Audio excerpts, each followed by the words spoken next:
O'Reilly. You need parts? O'Reilly Auto Parts has parts. Need them fast? We've got fast. No matter what you need, we have thousands of professional parts people doing their part to make sure you have it. Product availability. Just one part that makes O'Reilly stand apart. The professional parts people. O'Reilly Auto Parts. There's nothing like snook hook sets at dawn or catching a tarpon in the moonlight. Find your next fishing trip made easy on fishingbooker.com and experience the magic of the Sunshine State or any other destination on your fishing bucket list. Book a blue water adventure in search of sailfish or go snapper fishing with the kids.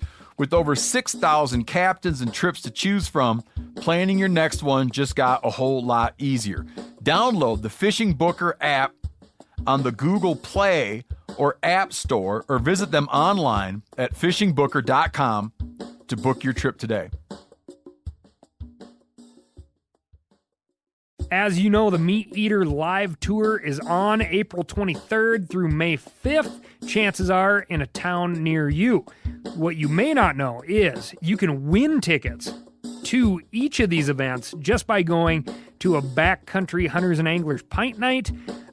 There's going to be a pint night in each of these towns: San Diego, Salt Lake City, Tempe, Anaheim, Boise, Sacramento, Missoula, Portland, Tacoma, where you can compete in Meat Eater trivia and win not only tickets to the show, but a chance to be on stage with all of us. So get your butt to a pint night, and we'll see you on stage.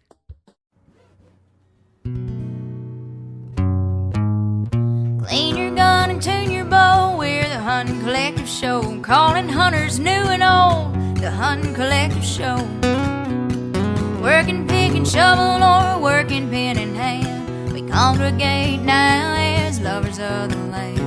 Mindful and we're focused, we're just living for the search, dreaming of a fire and a salty Gilbert. But we ain't coming back till it's cold and late. We're taking it slow so we can shoot straight. Clean your gun and tune your bow. We're the Hunting Collective Show, calling hunters new and old. Ain't no cold time told, where no one's too good and we're all good enough. We got fealty engineer calling any shooter's bluff. Hard times calling and bitter vegans crying. Remember, there's always been O'Brien. Ruled by reason is our collective fate. Taking it slow so we can shoot straight. Clean your gun and tune your bow. We're the Hunting Collective Show, calling hunters new and old. The Hunting Collective Show,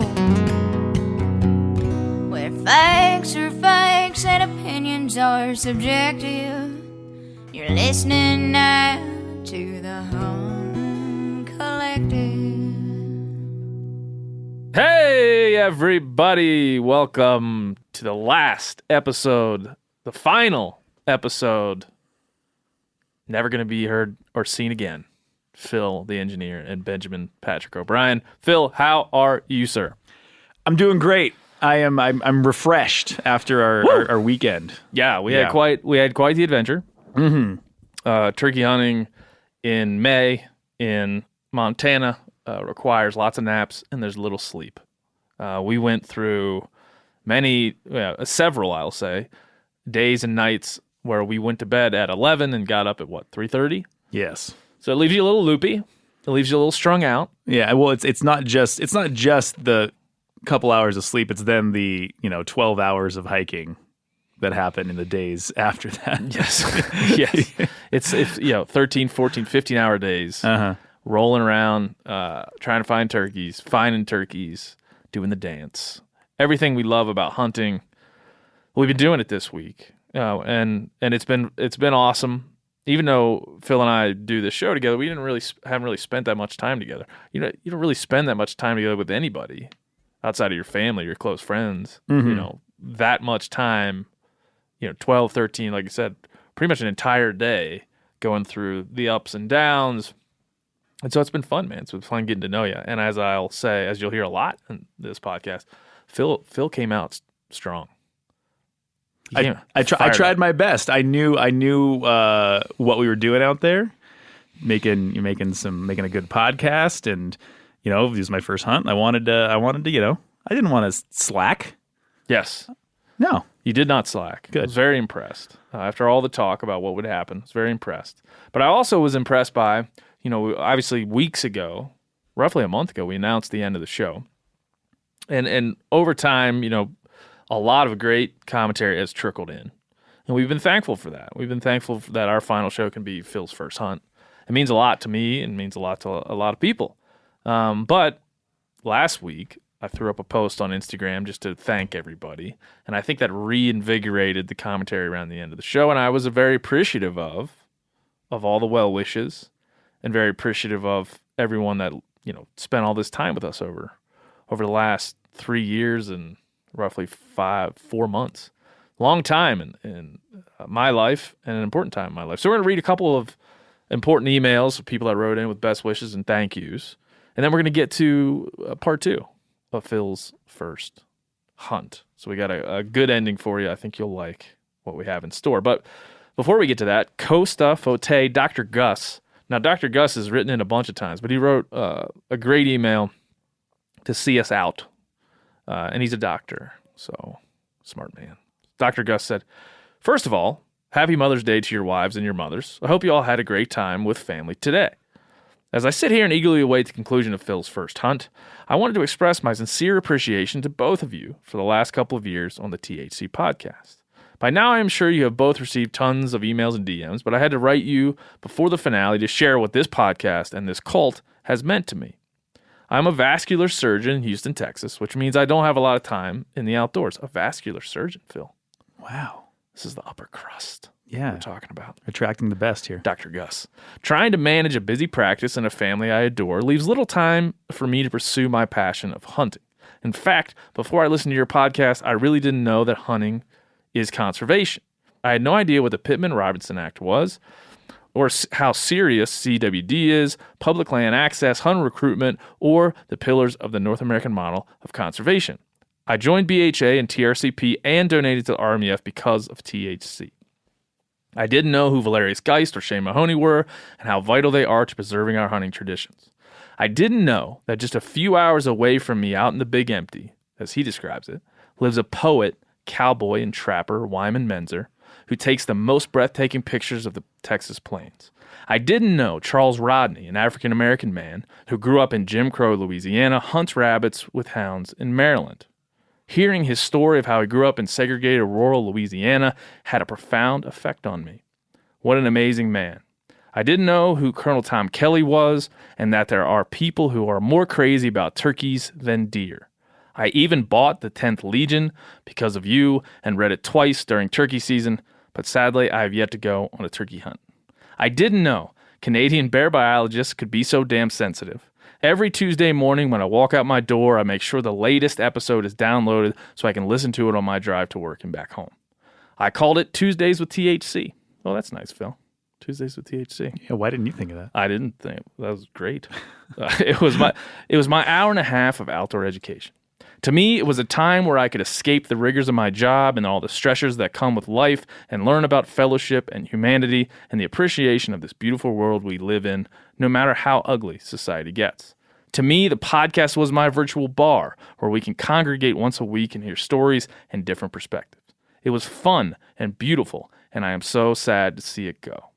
Nonetheless, I am excited for you and your new opportunity with Meat Eater. I just want to thank you and Phil for giving so much of your time to this and truly incorporating your audience to help shape this podcast, this beloved cult we all hold so dear. I hope one day we can cross paths and shake hands and tell stories, and who knows, maybe end up on the same public land going after elk or a mule deer or even maybe a turkey. But if not, I say to you, Godspeed. Keep fighting the good fight and keep telling your story. You never know who you might inspire, even old grumpy surgeons like me. After all, I can always tell my kids that I wrote a part of the podcast theme song. Maybe then they will think I'm cool. All the best, Dr. Gus, Missouri City, Texas. Pretty cool there, Phil. What's your reaction to that one?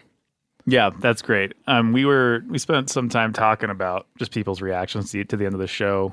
out there. We were hunting this weekend, and it's those kinds, like the one you just read, that just affirm everything that you've been doing here for the last couple of years. So it's just, it's really moving, and sometimes it's easy to forget after, you get a lot of responses on the internet, and then you get some that, like that one, that just kind of tell you that you're doing the right thing. So, yeah, that's really it, man.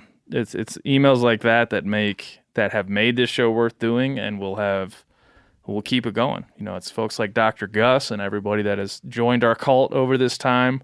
It's the ways that it'll have shaped me and Phil, but more importantly, the ways that it'll have shaped you, that you take forward into the future and do good with. So I'm happy to have read that email and gotten to know Dr. Gus via email, and gotten to know so many of you via email over time. I mean, I can't, if I had to count, right now there are 2,283 emails stuck in the old inbox, and there are 853 that I had to read in the last 2.5 weeks. It's been a big part of this show, and that's a fantastic email to end on. So thank you, Dr. Gus. Thank you to everybody that ever wrote in to chc@themeateater.com. That, as we said last week, that will continue. You can get at me and even at Phil by proxy through that email inbox. So keep them coming. But I think people came here, Phil, to hear a story, a particular story about your turkey hunt. Now we're going to continue to take it linear where we left off. If you haven't listened to last week, go listen to it now. We'll wait. Welcome back. Now you're salivating after that cliffhanger of last week, right, Phil? So we went out hunting. We trained you up on the shotgun. We ran into a mutant turkey. Yep. And it turns out that the only video I had of the mutant turkey is the best, most mysterious video of said mutant turkey. Mm-hmm. So if you didn't see it on my Instagram stories, I'll put it back up there for you. It was fantastic. It was a shadowy just glimpse at the mutant turkey. Yeah. But we left you at a moment where we had just stepped out into the woods for the first time after a couple of years of waiting to get Phil out there. And we had a little bit of, we were crestfallen. At least I was. I was immediately in despair. Mm-hmm. Immediately in despair. That I took you to a place where turkeys live, and no turkeys were a goblin, Phil. None. And as we track through this story, you'll see that my emotional ups and downs are very exaggerated, but Phil stays pretty consistent the entire time. So tell him about that, Phil. You're happy to be here. The weather's nice, and I'm over there going, I don't even know if I can live. I don't even know if I can take another step forward. You have years of context and experience to kind of, put this hunt into perspective. Sure. And I do not. So I'm just out there. I think I said in one of those videos that you posted on your Instagram that, if there was a blizzard happening, if it were pouring down rain, if there were 40-mile-an-hour winds, I might have been looking at my clock and looking at you like, so staying out here or what? But it was just nice to be outside and, hearing all that, just all the wildlife wake up in the morning. So I was not even, we weren't hearing any gobbles that morning, but I wasn't itching to get out of there. Yeah. No. I was in the game. I was in a different game than you were in. Yes. We were trying to relate to each other. Because the game I was in was a game of success and failure. Yeah. It was a game marked by things I had done in the past and experiences I had done in the past. I pretty consistently would be like, Phil, last time I was here, the turkeys were over there. Mm-hmm. And they did this. You kept trying to justify being there. I don't want to say make excuses, because that's not what it was, but you were trying to really... Yeah. But it was unnecessary. Desperately provide context. Yes. Uh-huh. So you could understand why I was doing the things that I was doing. But we stepped out. We explained to you guys that we stepped out, and it was kind of for me, a very desperate situation. I wanted to have that first morning kind of crescendo for Phil. It did not happen. But we continued. As we continue the story, we'll take you into the field now. We continued to discuss what it was like on that first morning. So, Phil, we're taking a little break. Yes. We haven't heard a gobble today. It's your first day turkey hunting ever. We built this up. We talked about it for years. And we have, a little false start, okay? That's fine. You were kind of expecting this, I think. A little bit, yeah. At least a little bit of a, slow start. Yeah, the turkey populations around here locally aren't great. And the opportunities for public land, which we are sitting on right now, are not particularly abundant in terms of turkey habitat. And so it's a little tougher. It's a little tougher equation than other places. And I'll also add, Phil, that I have a curse of Montana. Yeah, you've talked about this. I was hoping to help you break that curse. So far, I haven't had much luck, but I just want you to know that I'm trying. You and I have killed the same amount of turkeys in Montana. Oh, great. Wow. Yeah. That makes me feel pretty good. All right. Well, we have to talk about the curse, the Montana turkey curse that I have going. Now, do you think that contributed to the final? Like, does that contribute to this hunt that I kept talking about, the turkey curse? Yes, because I would say I'm not going to spoil anything, but whenever we ran into any bad luck or something happened that wasn't great, I think you would mutter something under your breath like, God, curse Montana. The Montana turkey. I will give that, the context I'll give you there is that I've hunted last couple of years no more than 2 days in any other state to fill a tag. No more than 2. In any other state. When I say any other state, I'm talking 6 states total where I've traveled to and got tags. And in each one of those 6 states, I've filled a tag in under 2 days or right at the 2-day mark. And sometimes multiple turkeys. Montana, I got to be going on day 13 by the time me and you get to day 2 and other days to come. And so really this story is about, can we break that curse? So I keep bringing it up because it's like, that's the baggage I'm bringing to this event. Yep. I'm bringing a lot of baggage. You could feel my emotions. I'm sleep deprived. I could, and I'm sure the audience can as well. Yeah. Sleep deprived. I don't understand what I'm doing.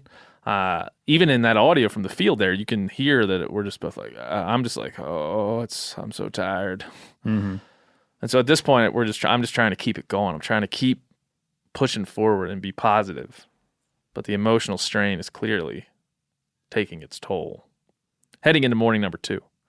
And to put a bow on day 1, no gobbles were heard on day 1. No turkeys were seen. Nothing happened of note. Day 1 was a bust. Now here we go with morning number 2. All right, morning number 2. It is 5:02 in the morning. As you can hear, my voice is a little tore up.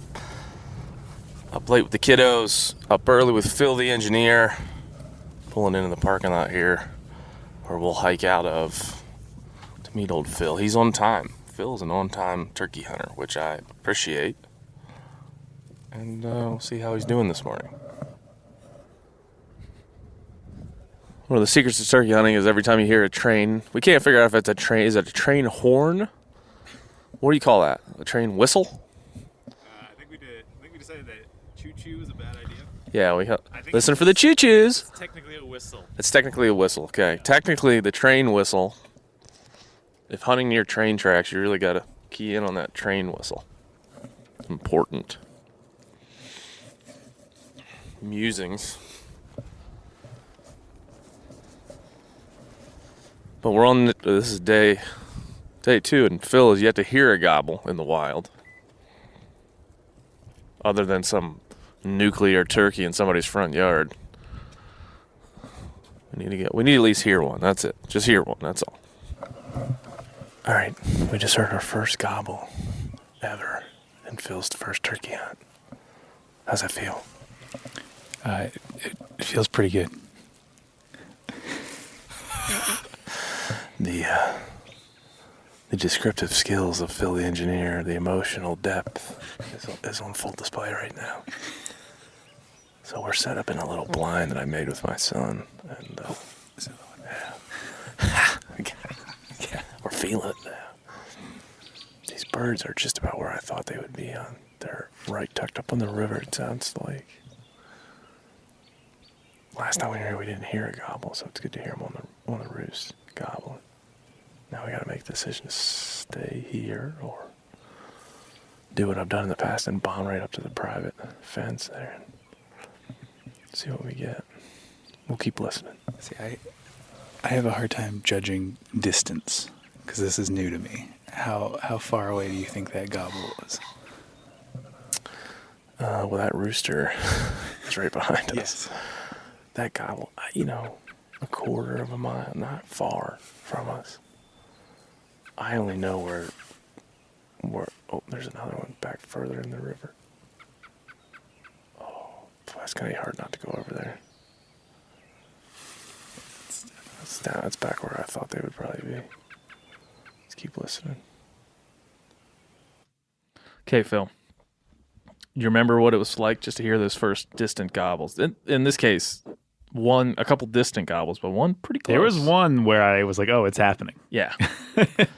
Because we had talked those distant ones. You had kind of said it's probably across the river. The chances of them coming over from over there are pretty slim. But then we heard that one that sounded really close. Yeah, I said a quarter of a mile there. Like in hindsight, man, he was close. Way closer. I think it was than closer. That. He's 500 yards, maybe less. Yeah. And at that point, you're thinking, we're in the right spot. So we talked about it, and we decided we're going to stay here. As I explained in a couple of these clips, we just feel like these turkeys are in a spot where they're either going to filter towards the river. They're not going to casually just fly across the river. They're either going to hang out basically where they're roosted, or they kind of have to come our way. There's no other. There's really two directions they're going to go. So feeling like as we talked about through this entire thing, we want to be where they want to be. Right? If we're in a position to be calling from an area they're headed to anyways, we have an idea, we can speed up that process and or just catch them when they're going to get there anyways. And so we decided to stay right where we were. And then this happened. So as often happens, we got on the fly down, the bird flew down is my guess, hit the ground, gobbled once.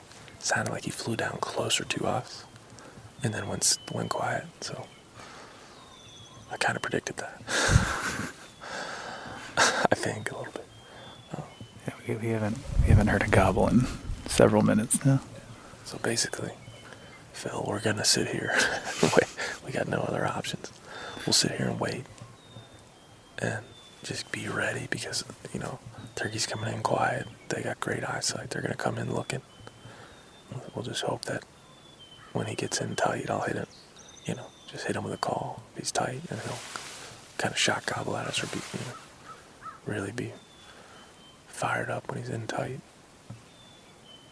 But we sit here a while. Just hope that he wants to filter this way and check us out. We'll call every 5-10 minutes. Hope to catch his attention. It sounded like he was roosted either by himself or... Yeah, I would say he was either roosted by himself or with some less than vocal hens. But I would guess he was by himself. Okay. Birds go quiet. This often happens. This happens, especially this time of year, pretty often. More often than I'd like. Where the birds hit the ground and they're just being completely quiet. Then you're in a deer hunting situation. You got to sit there. You got to be quiet. You got to be still. You got to be vigilant. You got to wait. But we went from no gobbles to gobbles, Phil. That's really the underlying clarity that we need to, you got some gobbles.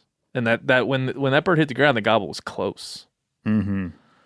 But then, quiet. So what are you thinking at this point, Phil? Where was your mind at? We're sitting in that blind.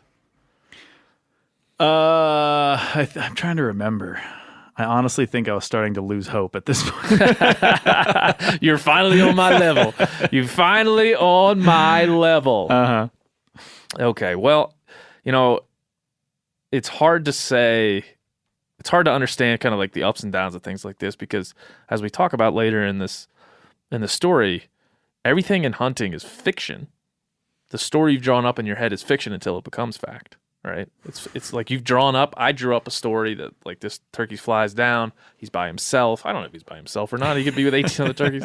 I have no idea. I only heard one gobble, right? So in my head, I've drawn up this story that there's a single turkey. He heard us, He flies down. I hit him as soon as we didn't really talk to him while he was in the tree. I don't think we talked to him. We didn't make any noise while he was in the tree.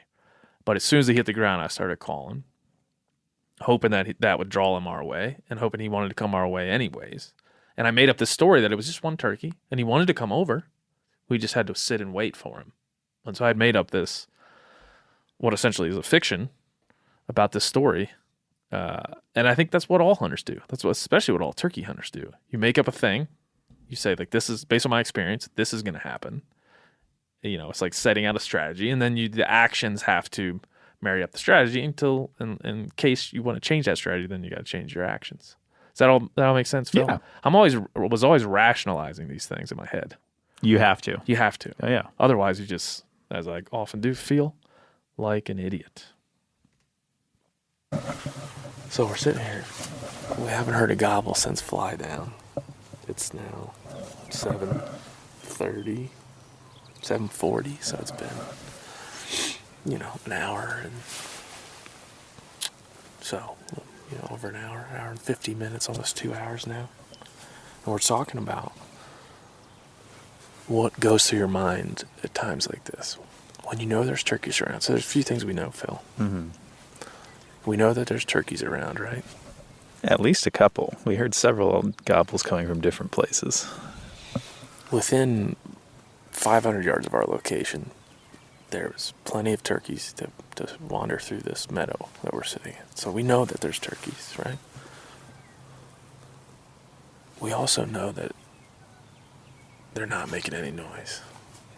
But in my mind, in my turkey hunter mind, every minute I'm like, well, what if I went over there and I just made a call and I got my fan out and tried to fan them over? I'm always thinking about other things I could be doing while sitting here with absolutely zero action. And what we were talking about is, Phil had a good analogy for that. Yeah, I'm terrible at this. It's like when you're in line at the grocery store, like you're at a Costco. It's busy, and then you notice the line next to you is moving really quickly. So you're like, oh, I'll just hop over into that line. And as soon as you get into that line, the other line starts moving. So you hop back into that line. Or like when you're trying to change lanes during a traffic jam, it's probably best to just stay where you are. In this case, the same.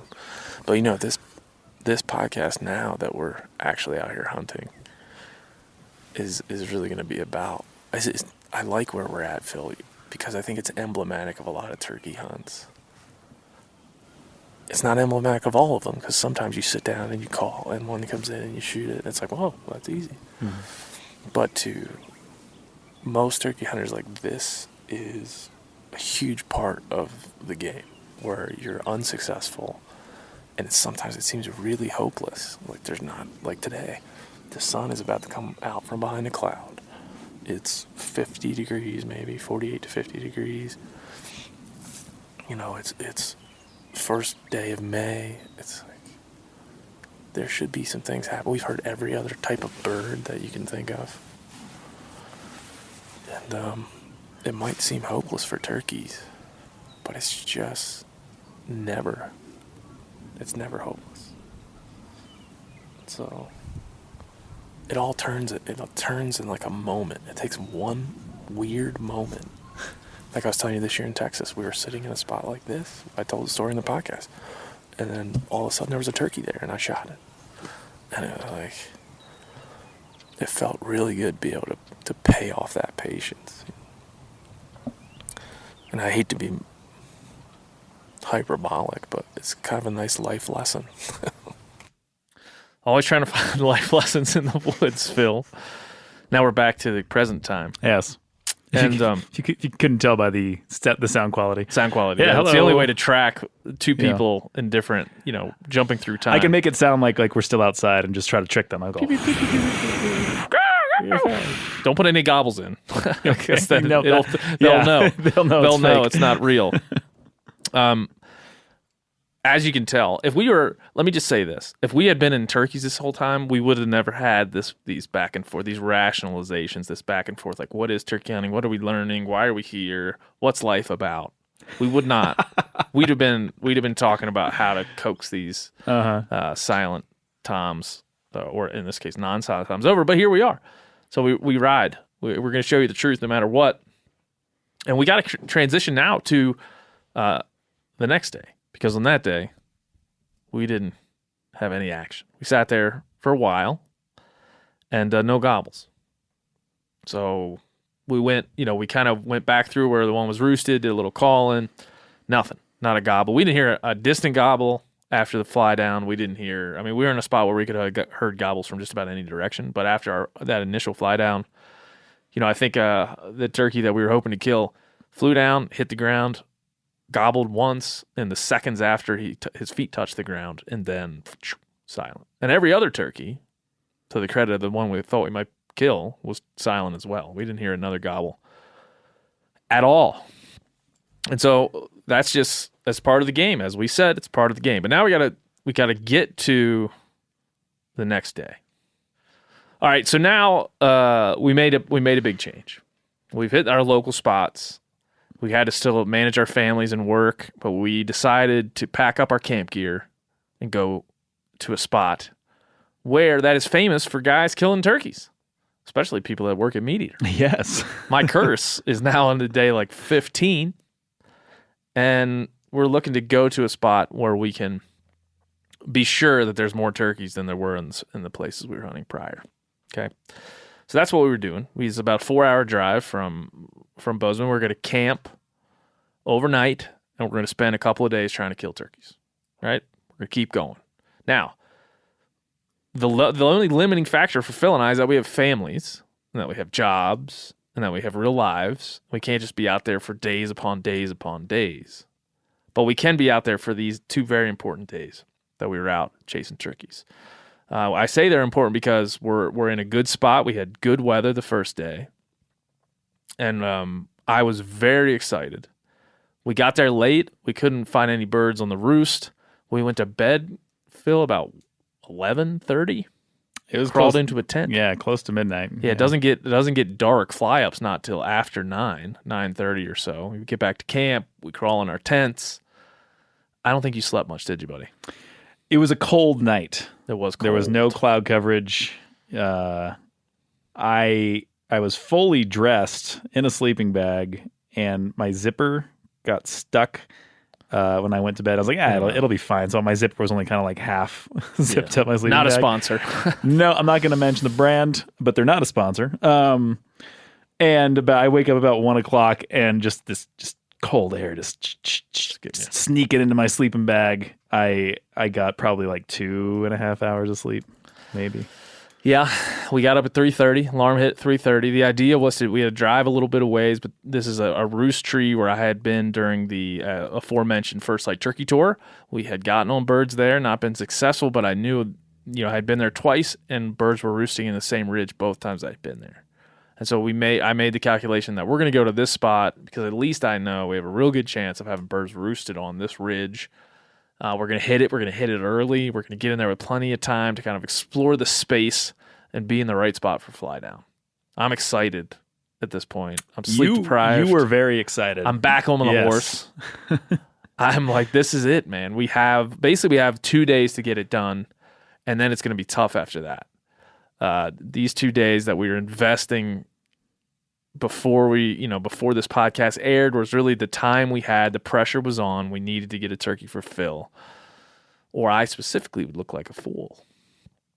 At least that's how I drew it up in my head, right, Phil? Sure. I don't think you ever said that out loud, but I knew that's what you were thinking. I made it clear.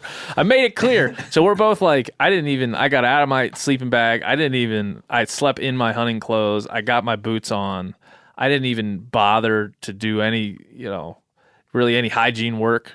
I just was fully immersed in turkeys. I didn't think about anything else. I didn't think about anything. Not work, not emails, nothing.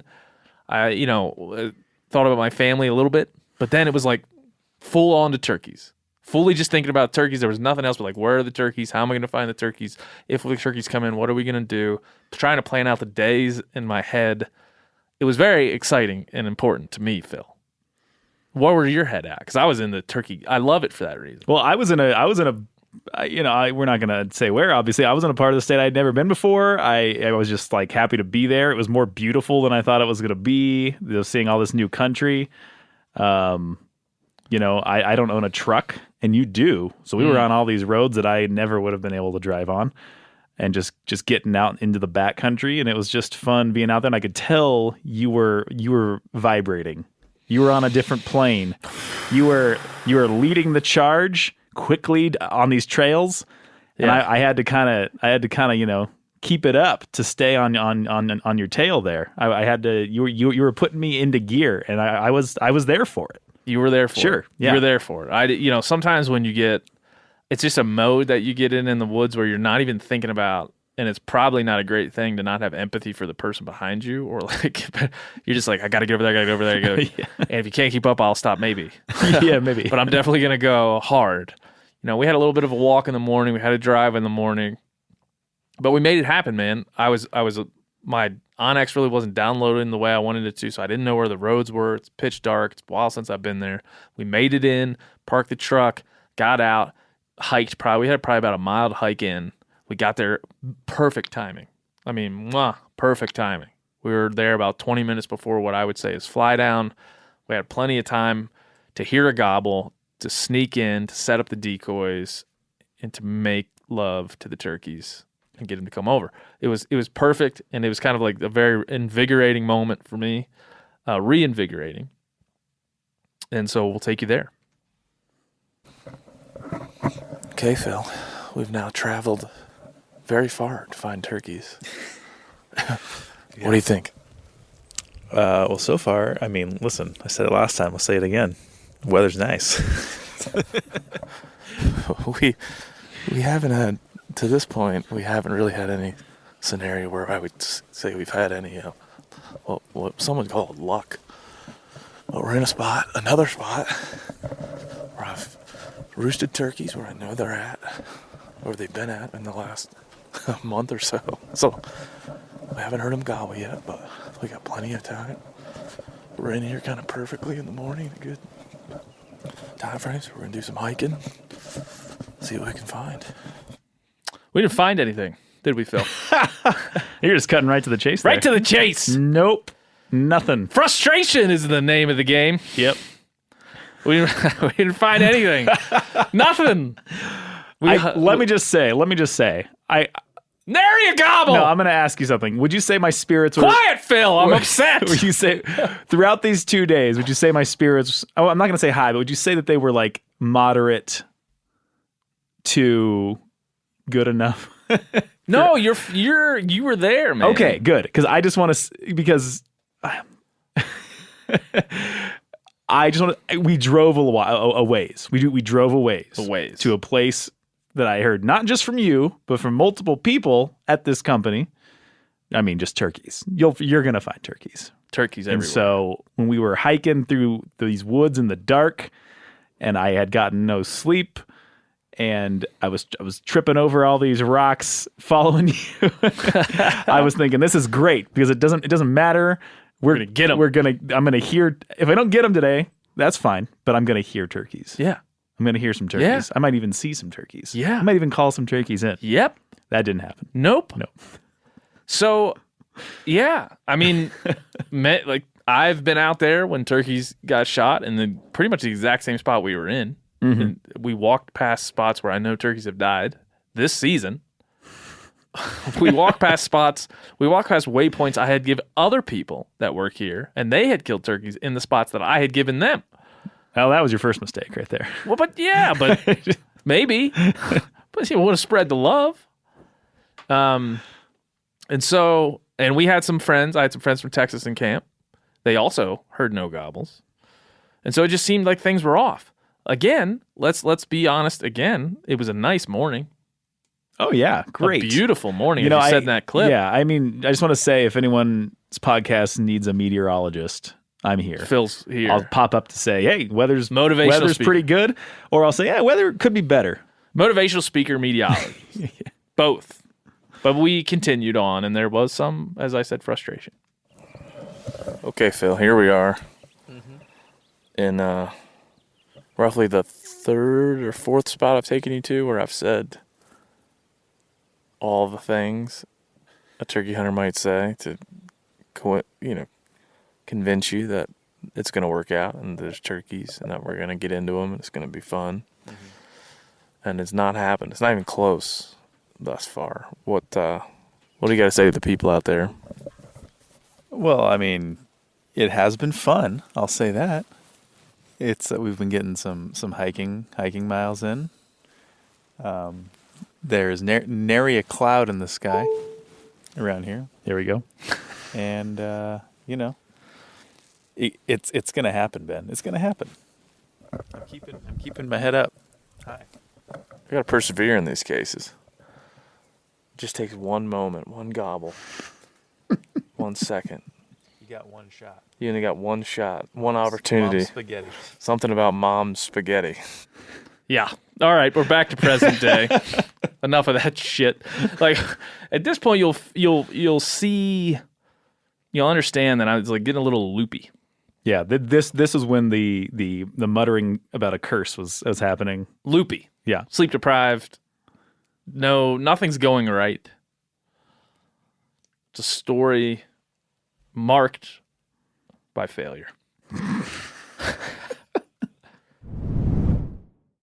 O'Reilly Auto Parts are in the business of keeping your car on the road. O'Reilly Auto Parts offer friendly, helpful service and the parts knowledge you need for all your maintenance and repairs. If you're confused about what part you need, like what wipers are going to be the best, what replacement headlights are going to be the best, go into O'Reilly and talk to the people that work there because they're great and they're super friendly and they'll get you squared away where you walk out knowing you got the right thing. They've got thousands of parts and accessories in stock, either in-store or online, so you never have to worry if you're in a jam. Do you need your windshield wipers replaced? You need a brake light fixed? You need some quick service? They'll help you find the right part or point you to the nearest local repair shop for help. The professional parts people at O'Reilly Auto Parts are your one-stop shop for all things auto do-it-yourself, and you can find what you need in-store or online. Stop by O'Reilly Auto Parts today or visit us at O'ReillyAuto.com/MeatEater. That's O'ReillyAuto.com/MeatEater. There's nothing like snook hook sets at dawn or catching a tarpon in the moonlight. Find your next fishing trip made easy on fishingbooker.com and experience the magic of the Sunshine State or any other destination on your fishing bucket list. Book a blue water adventure in search of sailfish or go snapper fishing with the kids. With over 6,000 captains and trips to choose from, planning your next one just got a whole lot easier. Download the Fishing Booker app on the Google Play or App Store or visit them online at fishingbooker.com to book your trip today. You ever get that feeling you're stuck inside staring at screens and a primal urge kicks in? You crave wide open spaces, fresh air, the chance to connect with the land.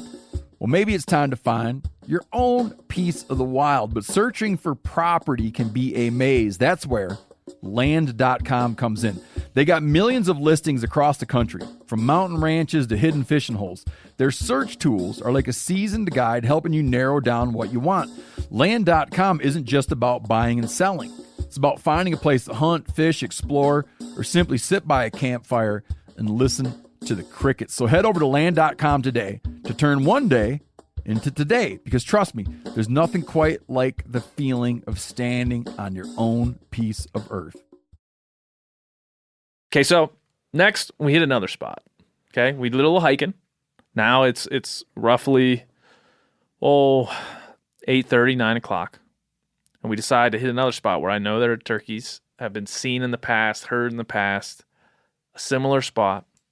It was actually the spot where I was choosing between two historic roost areas, and I chose the one we went to, and there's no turkeys there. So I was like, oh, secondary, we'll just go check this spot out. So we get in the truck, we'll hike back to the truck, do a lot of calling, walking and calling. We hike back to the truck, we get in the truck, we drive over there. And I get out the Onyx. I say, Phil, we're going to walk up this ridge, and there's a park up here. There's a meadow. That has a knob, a tit right in the middle of it, and the park that surrounds it. And I begin to explain to Phil that I feel like these turkeys love to be in these parks. They're wide open. There's a lot of grassy cover. And days like this, when the sun is shining, they can eat pine seeds.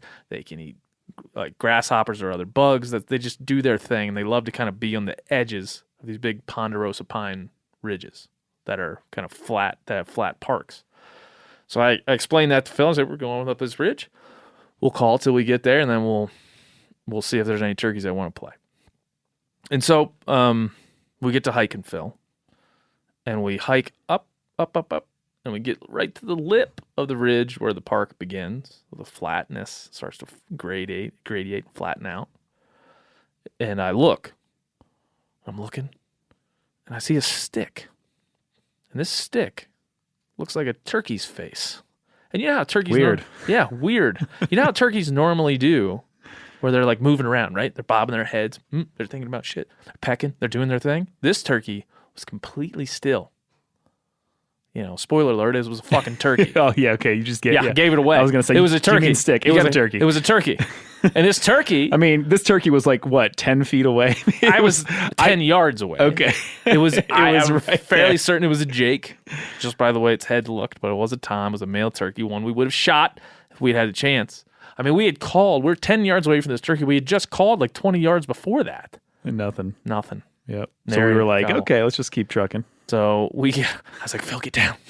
There's that is an actual turkey. After like a couple of seconds, probably 5 to 10 seconds of looking at this turkey, and it didn't move. It didn't move its head at all. And I thought, well, it could be a turkey stick. But then it like Turkey stick. turkey head stick. And then it started to move slowly. So I was like, get down, let's get out.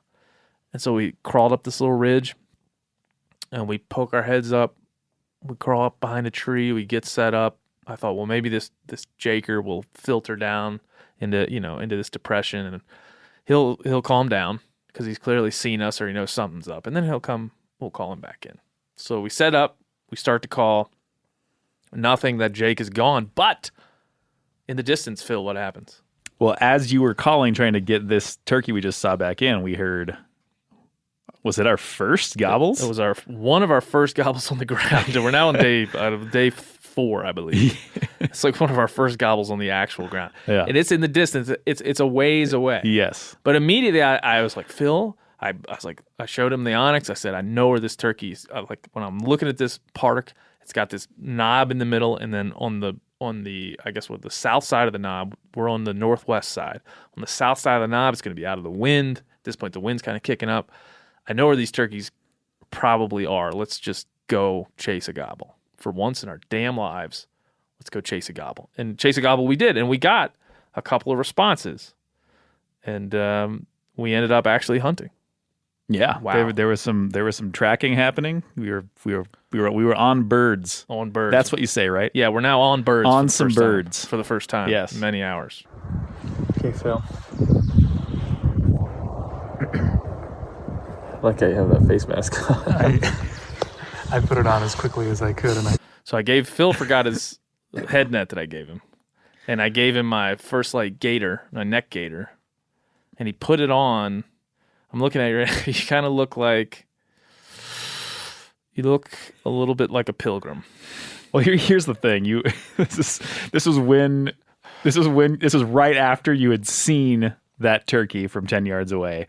And everything just started happening incredibly quickly. Yeah. Where I was like, "Oh shit, it's going down." You started. Because I had the decoys. Turkey you Central. had the rifle, right? And so then Shotgun.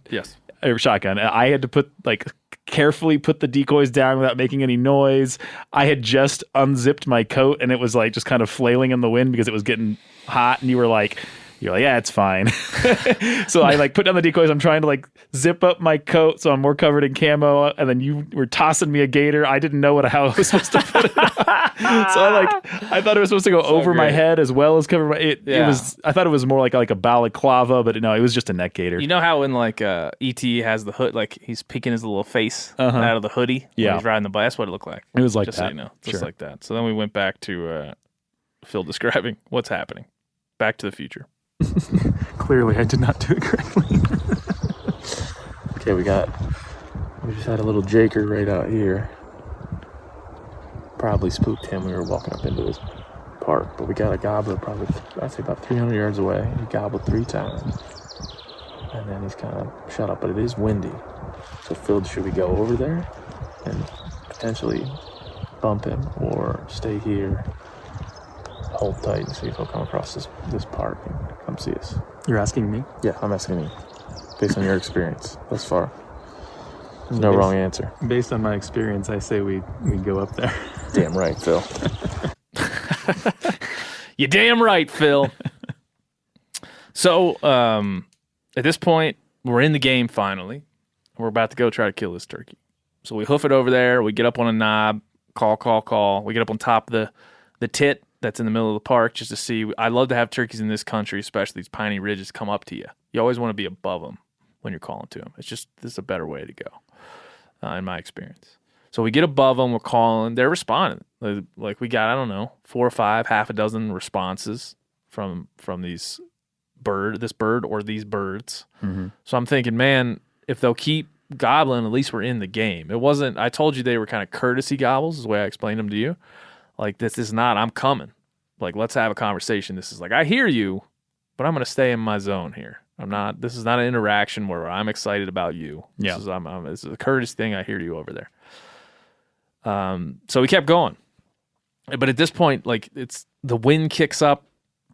I've been in these situations before. I know we don't have a fired up gobbler, but we have a gobbler that's better than nothing. And so, but I think we're feeling a little bit loopy. I don't know what that means. One of the things you deal with, Phil, a lot when you're turkey hunting is my foot is completely asleep right now. This is a common turkey hunting issue.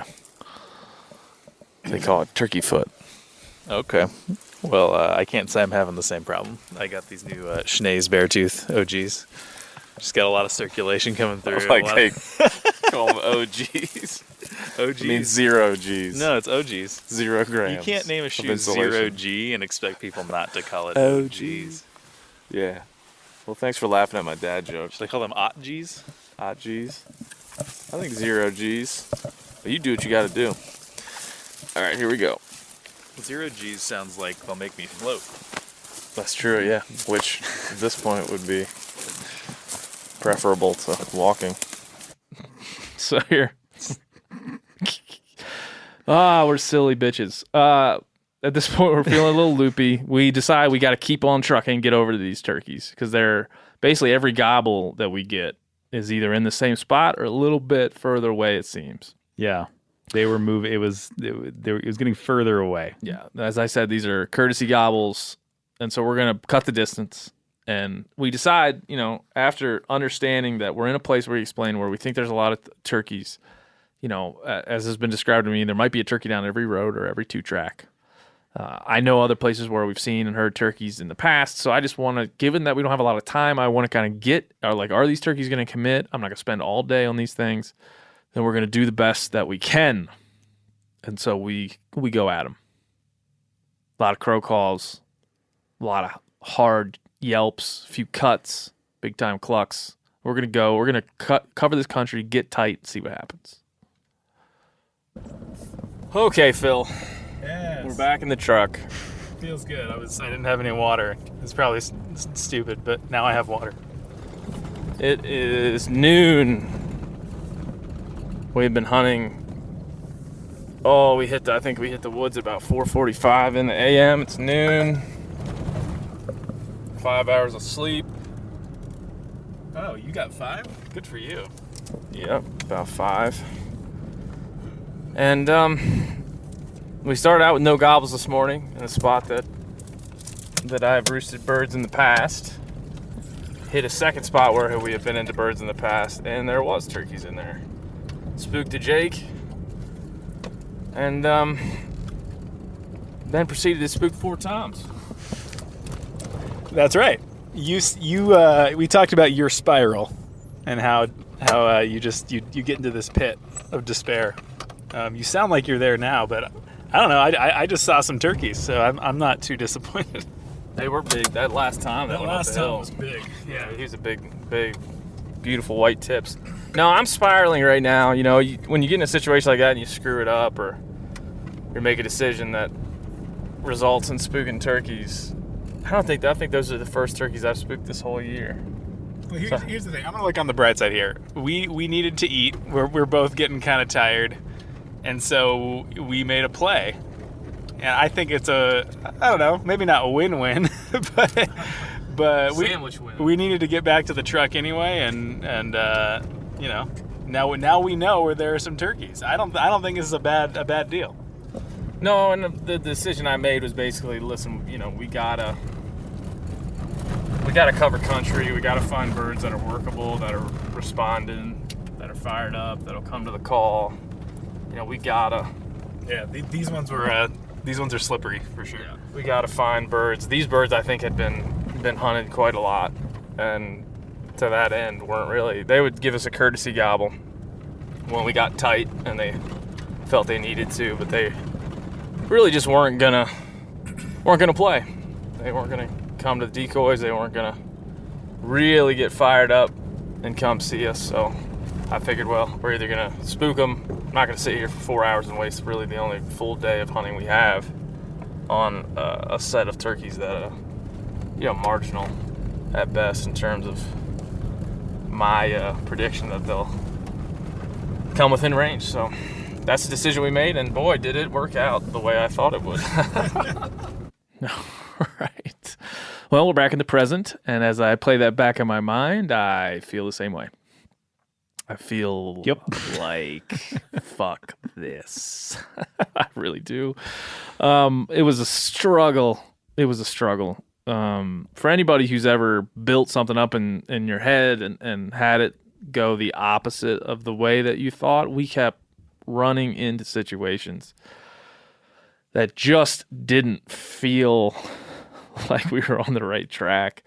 As we've said many times on this show, there's some days you wake up and you are a confident turkey hunter. And a lot of those days, the turkey, as Tom Kelly would say, takes that confidence and breaks your neck with it. At this point, I felt broken. Phil. Broken, Phil. Is it okay if I say that later in the day, it gets even worse, Ben? Later in the day, it gets even worse, and we continue to just talk about how bad it is. So here we go. You know, Phil, I'll say this to you. Even though right now we're a little bit down. You're a little bit down. You're up high. Yeah. You've done great. Sky high. You've really done great. You're kicking ass. Thank you. I'm just doing what you're telling me to do. Well, you're punctual, well dressed. Yeah, that's debatable, actually. And man, we're hitting it hard, and you're right there, ready to go every single time. Phil, you've stayed positive through all this, Phil. You stayed positive. You were in it with me the whole way, and I think listeners of this show have seen your evolution, and they've seen you kind of be more excited about video games than hunting. But I think something, even from the very beginning, something had to have changed in your perspective.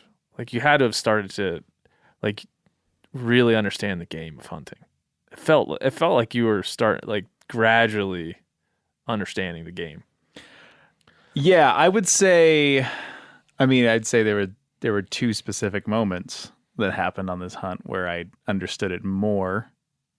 That was the first one, when we were calling at those birds, and like you said, they're called, you call them courtesy gobbles. They don't have any interest in coming in and checking you out.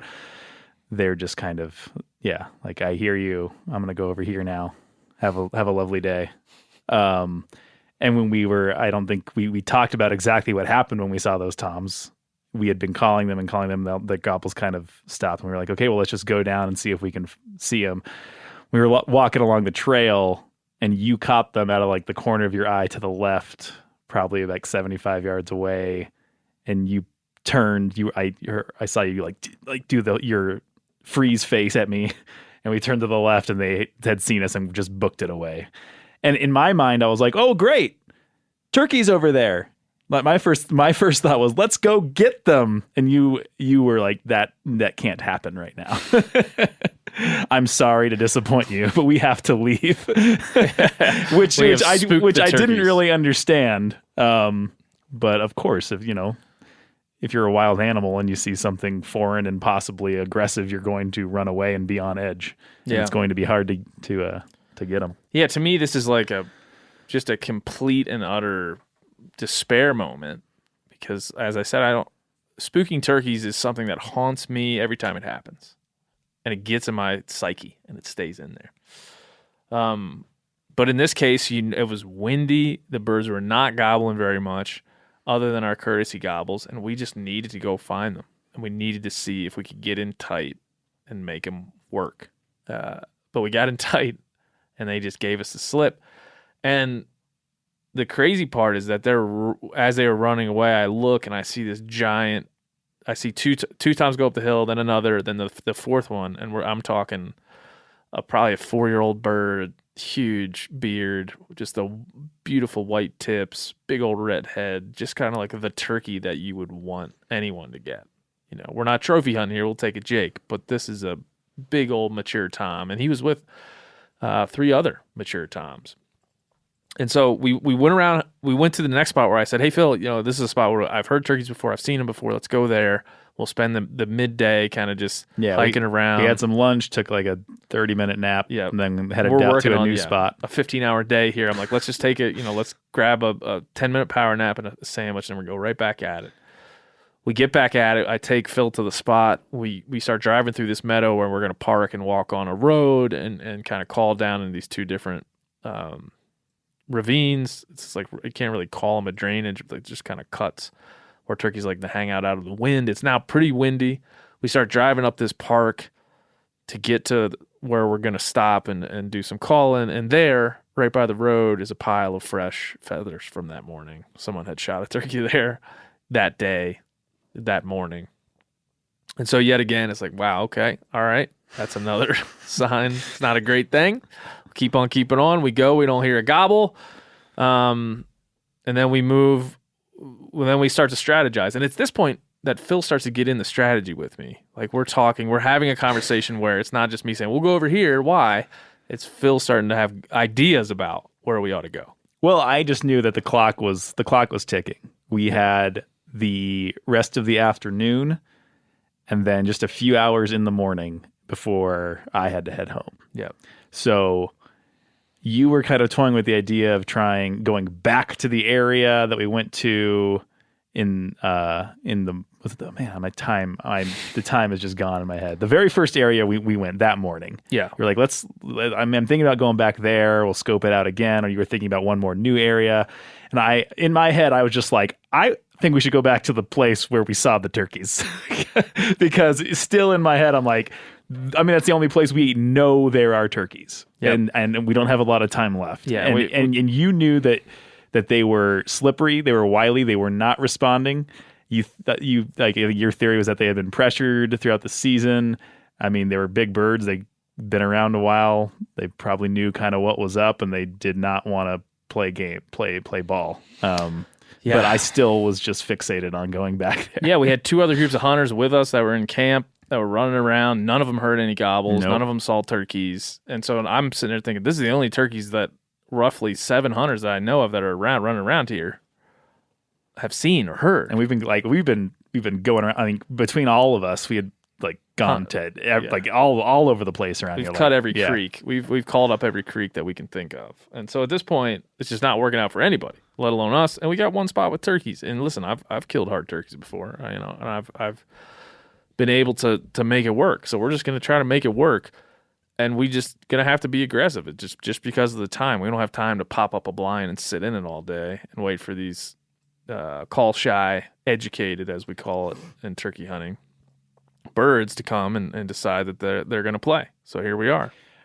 Okay, Ben, throughout this whole experience, you have been very, very gracious about, you've just been very open. Like, Phil, do you have any questions? Like anything. Just ask me anything. I'm an open book. Have at it. One thing I never thought of, and just one thing we just never talked about, because throughout this whole trip, you just have the eyes that are tuned for this. You were seeing things I never would have seen in a million years. Signs, tracks. You were seeing turkeys from just from far away, and you've done this before. You've been doing this for decades. One thing we didn't talk about, because throughout I was walking behind you throughout this trip. One thing we didn't talk about was what happens if I see a turkey Yeah. and you don't, and you're in front of me. Yeah. Yep. So what happens next? It does inform that. It does inform that. It was a bit chaotic. Yep. We'll give you we'll take you back in time. Okay, Phil, what just happened? We were walking along this ridge looking for turkeys. We're actually just headed back to the truck because it's getting a little stormy. And then I saw a couple of toms puttering around about 100 yards away. And then I got too excited and pointed at them and then yelled at Ben. So we decided to go back to the area. It's now, 3 hours before fly down. We're going to go back to the area where we were before, and we know the turkeys are. They're tough. They're not going to gobble, but we're going to go and we're going to see if we can't a light touch hike around and very slowly work the country. If we can't get them to gobble, at least try to get them going back to the roost, and see what we can do. Because we got one more morning to hunt, right? That's the plan. We're going at it. We're not deterred. So we go back. Go up the ridge. As we crest the ridge, we look to the west, and is a lightning storm that looked pretty scary. It's black. Yeah, it looked like it was coming our way, and for sure. The wind is kicking up, and so we get to the top of the ridge. We're like, man, we better just go to the truck and ride this one out. It's not looking great. We better at least work our way back to a spot where we can get down the ridge to the truck pretty quickly if we start, we get hammered by lightning or something here. So we start working our way back very quietly. I'm calling about every 150 yards. And Phil starts to flank me to my left as we are working this ridge. And then I look over and Phil's like, I see 2 turkeys. like Ben, I didn't know how to get your attention without. I see 2 turkeys. And so let me just say, I should have put together, just by watching the way you've been behaving throughout this whole trip, like when we saw that, when we were 10 yards away from that turkey the first time, or earlier in the day, how we were so close, and it was about moving as slowly as possible. Like, stop walking, get low, but not too quickly, crouch down slowly, no sudden movements. But when I saw those turkeys after we had been looking for so long all day, and I was trying to get your attention, and I Ben, and I quickly shot my hand up and pointed, and that got their attention. I don't know if that's what spooked them at initially, but I think they stopped. And then so that I got down, because we were walking through some tallish grass, I got low enough where I couldn't see them anymore, but just because I couldn't see them doesn't mean that they couldn't see me. That's true. And so then I lifted my hand again. It's over by that tree. Yeah. And then you were like, shut the fuck. You didn't actually say that. But I said, no. You're like, don't wave at them.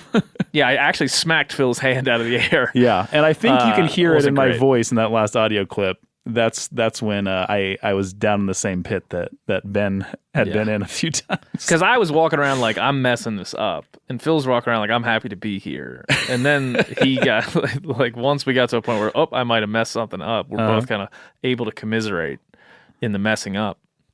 But we're still on birds. I mean, this bird's kind of just like, the one bird that I saw kind of tried, he trotted off. He didn't fly. I saw him kind of go down over the ridge. And I'm like, so, okay, it's windy. The storm's coming. We got to go back to the truck. Let's kind of work our way.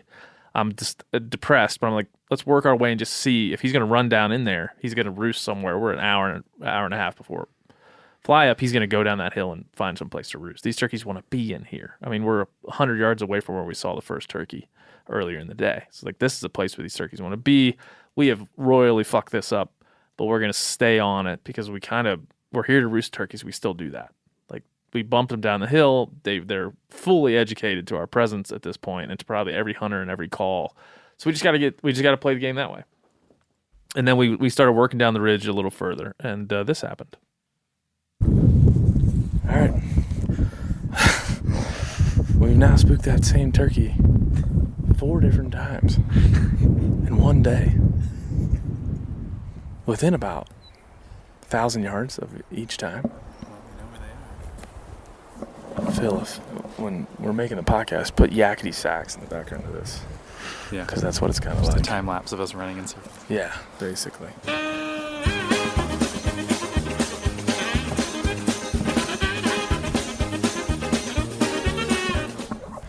tell he wanted to roost in here still. He didn't want to leave.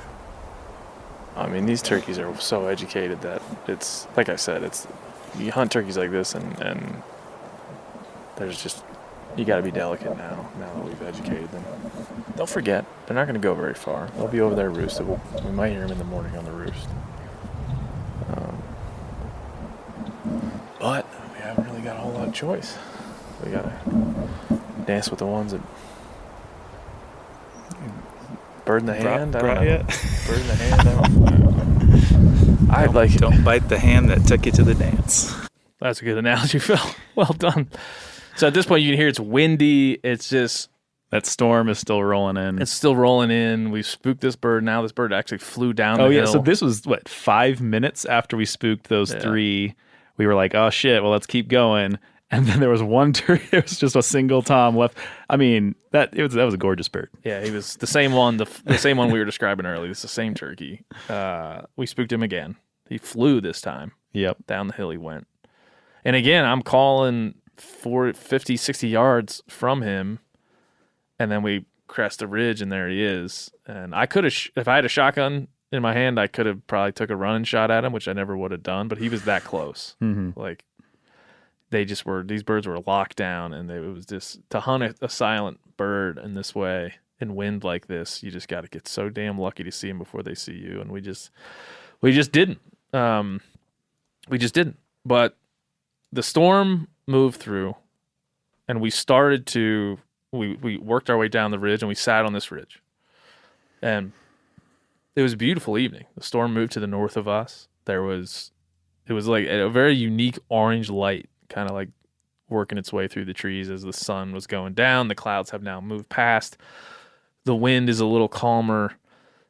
And after a pretty tumultuous day, I said, Phil, let's just sit down, man, and let's just listen, and let's just enjoy where we're at, because we have endured an ass kicking, but over the times we've kind of been punched in the gut by these turkeys, and we've had all this failure, I've been able to watch Phil have an understanding of what's going on around him in a way that only I think somebody failing at hunting can have, but also somebody that's just immersed in the hunting experience. And I think it's pretty unique. So we got to sit on a ridge and talk about and think about where we were, how we got here, and why it's important to be in this place, in this time. Well, Phil, now we're in the strategy, at least. We're sitting here talking turkey strategy. Yeah, I'm throwing out ideas like I know what I'm talking about. I mean, like we were talking about earlier, we talked about this on this podcast for a long time, that hunting is a game like Pursuit, man. You,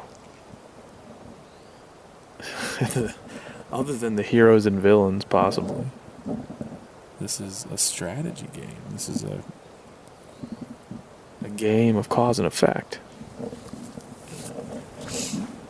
Being out here in a wild place like this, hundreds of thousands of acres of free to roam land, sun setting right over here right now, and sitting here talking about what a turkey is going to do in the morning and what we need to do. And that really is the essence of what sucks people in about hunting. At least I think. I think we tell ourselves it's the food and it's the culture, and we tell ourselves, I think, the story about what truly draws us into hunting. But I think what we were just doing, sitting on this hill, talking about turkeys, immersing ourselves in their behavior in order to find them, pursue them, and kill them, is a very human endeavor. And it always has been. And that is the essence of what draws us in. The rest of it is very essential gravy, but gravy nonetheless. Does that make any sense? Yeah, I'm with you. Listen, if this episode of the podcast ends and we don't get a turkey, the truth of the matter is, the truth of the entire thing is, I don't know why we all hunt, right? I think we invent reasons and manufacture reasoning to kind of justify social norms or to, further or concrete our connections with each other. There's lots of things. But when you become a hunter and you start to understand the pursuit of a wild animal,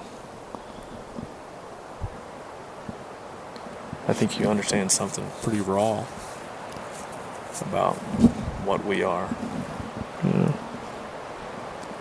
and what we're capable of. And that is essential. This podcast started when I was sitting on a ridge, not so different from this one, in Mexico with Steve Ranella, and we were asking questions like the ones we'll be asking forever. But at some level,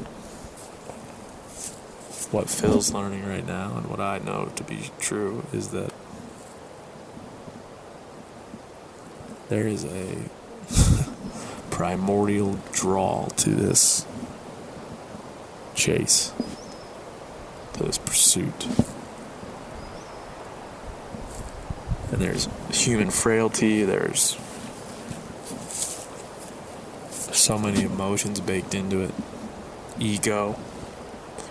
All these things are paramount in hunting woods, and it's hard to ignore them.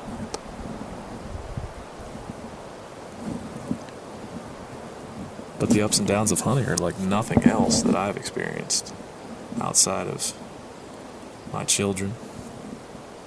In those very human moments of being a parent and loving someone. This is like a very close second to that in terms of what feels real in my life. Feels important, essential.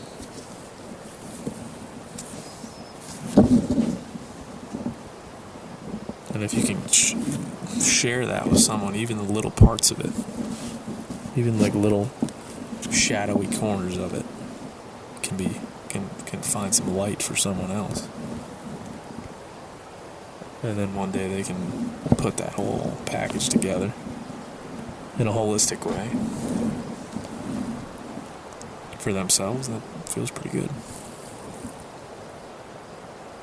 I'd still like to hear a gobble though, Phil. I think we're going to have to wait until morning for that small, slim possibility.